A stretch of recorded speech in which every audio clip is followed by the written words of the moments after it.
ಓಂ ಗಂ ಗಣಪತಯೇ ನಮಃ. ನಿತ್ಯಭಕ್ತಿ ಕಾರ್ಯಕ್ರಮಕ್ಕೆ ಸುಸ್ವಾಗತವನ್ನು ಕೋರುತ್ತಾ, ಪ್ರತಿಯೊಬ್ಬರ ಮನದಲ್ಲೂ ಕೂಡ ಪ್ರತಿಯೊಬ್ಬರ ಮನಸ್ಸಿನಲ್ಲಿ ಪ್ರತಿಯೊಬ್ಬರ ದೃಷ್ಟಿಯಲ್ಲಿ ಬಂದಿರತಕ್ಕಂಥ ಒಂದು ಬಹುವಿಶೇಷವಾಗಿ ಆಧ್ಯಾತ್ಮಿಕ ವಿಷಯ ಆಗಿರ್ತಕ್ಕಂಥ ಒಂದು ವಿಷಯ ಇದೆ. ಆ ವಿಷಯ ಏನು ಅಂದರೆ, ಪ್ರತಿಯೊಬ್ಬರು ನನಗೂ ಕೇಳ್ತಾ ಇರ್ತಾರೆ, ಎಲ್ಲ ಕಡೆ ನಾವು ಗಮನಿಸ್ತಾ ಇರ್ತೀವಿ, ಎಲ್ಲರಲ್ಲೂ ಕೂಡ ಆ ಒಂದು ಅನುಮಾನ ಕೂಡ ಇರುತ್ತೆ. ಅದೇನು ಅಂದರೆ, ಬಿಳಿ ಎಕ್ಕದ ಗಿಡದ ವಿಶೇಷ ಏನು?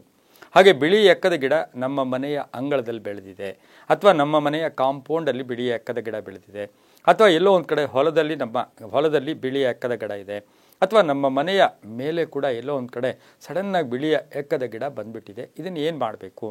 ಅಥವಾ ಅದನ್ನು ಕಿತ್ತರೆ ಏನಾದರೂ ಪಾಪ ಬರುತ್ತಾ, ಏನಾದರೂ ದೋಷ ಬರುತ್ತಾ? ಇವೆಲ್ಲ ಪ್ರಶ್ನೆಗಳು ಉದ್ಭವಿಸ್ತಾ ಇರುತ್ತೆ. ಬಹುಮುಖ್ಯವಾಗಿ ಬಿಳಿಯ ಎಕ್ಕದ ವಿಷಯದಲ್ಲಿ ಬಂದಾಗ ಅದು ಒಳ್ಳೆಯ ಶುಭ ಸೂಚಕ, ಒಳ್ಳೆಯದಾಗ್ತಕ್ಕಂಥದ್ದು. ತಂತ್ರವಿದ್ಯೆಗಳಲ್ಲಾಗ್ಬೋದು, ಧಾರ್ಮಿಕ ವಿದ್ಯೆಗಳಲ್ಲಾಗ್ಬೋದು, ಅಥವಾ ನಮ್ಮ ದಿನಚರಿಯ ವಿದ್ಯೆ, ನಮ್ಮ ಎಲ್ಲೋ ಒಂದು ಕಡೆ ಅನುಭವಪೂರ್ವಕವಾಗಿ ನಮ್ಮಲ್ಲೇ ಆಚಾರ ವಿಚಾರಗಳಲ್ಲಾಗ್ಬೋದು, ಬಿಳಿಯ ಎಕ್ಕದ ಗಿಡಕ್ಕೆ ಹೆಚ್ಚು ಪ್ರಾಶಸ್ತ್ಯ ಕೊಡ್ತೀವಿ, ಹೆಚ್ಚು ಶುಭ ಅಂತ ಹೇಳ್ತೀವಿ. ಯಾಕೆಂದರೆ ಅದು ಬಹಳ ಪ್ರಿಯವಾದ್ದು ಅಂದರೆ ಶಿವನಿಗೆ. ಬಿಳಿಯ ಎಕ್ಕೆ ಗಿಡ ಅಂದರೆ ಮಂದಾರ ಹೂವು ಇರ್ಬೋದು, ಬಿಲ್ವಪತ್ರೆ ಇರ್ಬೋದು, ಹಾಗೆಯೇ ಬಿಳಿಯ ಎಕ್ಕದ ಹೂವು ಇರ್ಬೋದು. ಇವು ಶಿವನಿಗೆ ತುಂಬಾ ಇಷ್ಟ. ಇನ್ನು ವೈಜ್ಞಾನಿಕವಾಗಿ ತಗೊಂಡಾಗ ಸಾಕಷ್ಟು ಎಲ್ಲೋ ಒಂದು ಕಡೆ ಅದು ಹೆಚ್ಚು ಪ್ರಾಶಸ್ತ್ಯವನ್ನು ಕೂಡ ಬಿಳಿಯ ಎಕ್ಕದ ಗಿಡ ಪಡೆದಿರ್ತಕ್ಕಂಥದ್ದು ಕೂಡ ಇರುತ್ತೆ.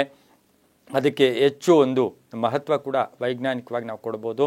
ಇನ್ನು ನಮಗೆ ಬಂದಿರತಕ್ಕಂಥ ಅನುಮಾನ ಅಂದರೆ, ನಿಮ್ಮ ಕಾಂಪೌಂಡಲ್ಲಿ ನಿಮ್ಮ ಮನೆಯ ಸುತ್ತಲೂ ಬಂದರೆ ಬಿಳಿಯದ ಎಕ್ಕದ ಗಿಡ ತಂತಾನಾಗೆ ಬಂದಿದೆ ಅಂದರೆ ಅದನ್ನೇನು ಮಾಡೋಕ್ಕೆ ಹೋಗಬೇಡಿ, ಅದನ್ನು ಹಾಗೆಯೇ ಮನೆಯಲ್ಲಿ ಬೆಳೆಸ್ಕೊಳ್ಳೋಕೆ ಬಿಡಿ. ಅದರಿಂದ ಏನಾದರೂ ತೊಂದರೆ ಆಗುತ್ತಾ ಅಂದರೆ ಏನೂ ತೊಂದರೆ ಆಗಲ್ಲ, ಅದು ಶುಭ, ಅಶುಭ ಅಲ್ಲ. ಇಲ್ಲಿ ಮತ್ತೊಂದು ಪ್ರಶ್ನೆ, ನಾವು ಸಸ್ಯಾಹಾರಿಗಳು, ಮಾಂಸಾಹಾರಿಗಳು, ಆ ಕಮ್ಯುನಿಟಿ ಅವೆಲ್ಲ ಬಿಟ್ಬಿಡಿ. ಅದು ಮನೆಯಲ್ಲಿ ಬಂದಾಗ, ಮನೆಯ ಕಾಂಪೌಂಡಲ್ಲಿ ಬಂದರೆ ಅದು ಶುಭ ಅಂತೂ ಕೂಡ ನಾವು ಹೇಳ್ಬೋದು. ಅದರಿಂದ ಸಾಕಷ್ಟು ವೈಜ್ಞಾನಿಕವಾಗಿ, ಧಾರ್ಮಿಕವಾಗಿ ತುಂಬಾ ಒಳ್ಳೆಯದಾಗ್ತಕ್ಕಂಥ ಯೋಗ ಕೂಡ ಇರುತ್ತೆ. ಯಾಕೆಂದರೆ ನಿಮಗೆ ಗೊತ್ತಿರ್ಬೋದು, ಬಿಳಿಯ ಎಕ್ಕದ ಗಿಡದ ಬೇರಿನಿಂದ ಗಣೇಶನ ಒಂದು ವಿಗ್ರಹವನ್ನು ಕೂಡ ಮಾಡಿ ಪೂಜೆ ಮಾಡಿದ್ದೆ ಆದರೆ ಇನ್ನೂ ಹೆಚ್ಚು ಫಲ ಕೊಡುತ್ತೆ.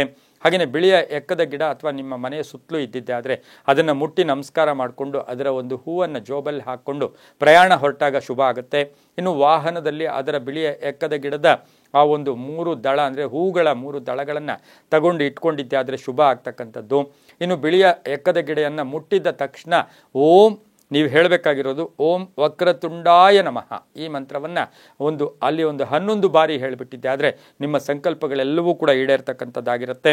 ಹಾಗಾಗಿ ಬಿಳಿಯ ಎಕ್ಕದ ಗಿಡ ಮನೆ ಹತ್ರ ಬರಲಿ ಅಥವಾ ಮನೆ ಮೇಲೆ ಇದೆ, ಅದನ್ನು ಏನು ಮಾಡಬೇಕು ಅಂದಾಗ ಬೇರು ಸಮೇತ ತಗೊಂಡು ಬೇರೆ ಕಡೆ ಅದನ್ನು ಉಳಿದೆ ಆದರೆ ತುಂಬಾ ಒಳ್ಳೆಯದಾಗ್ತಕ್ಕಂಥ ಯೋಗ ಕೂಡ ಇರುತ್ತೆ. ಯಾಕೆಂದರೆ ಅಷ್ಟು ಮಹತ್ವ ಇರ್ತಕ್ಕಂಥದ್ದು.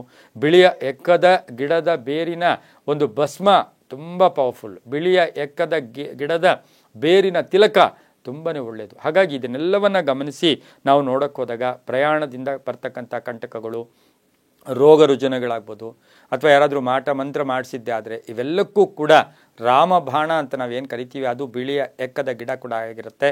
ದರ್ಶನಂ ಪುಣ್ಯಂ ಸ್ಪರ್ಶನಂ ಪಾಪನಾಶನಂ ಅಂತ ಹೇಳ್ತಾ ಪ್ರತಿಯೊಂದು ಕೂಡ ನಂಬಿಕೆಯ ಆಧಾರದ ಮೇಲೆ ಅಂತ ಹೇಳ್ತಾ ಸರ್ವೇ ಜನ ಸುಖಿನೋ ಭವಂತು, ಸಮಸ್ತ ಸನ್ಮಂಗಳಾನಿ ಭವಂತು.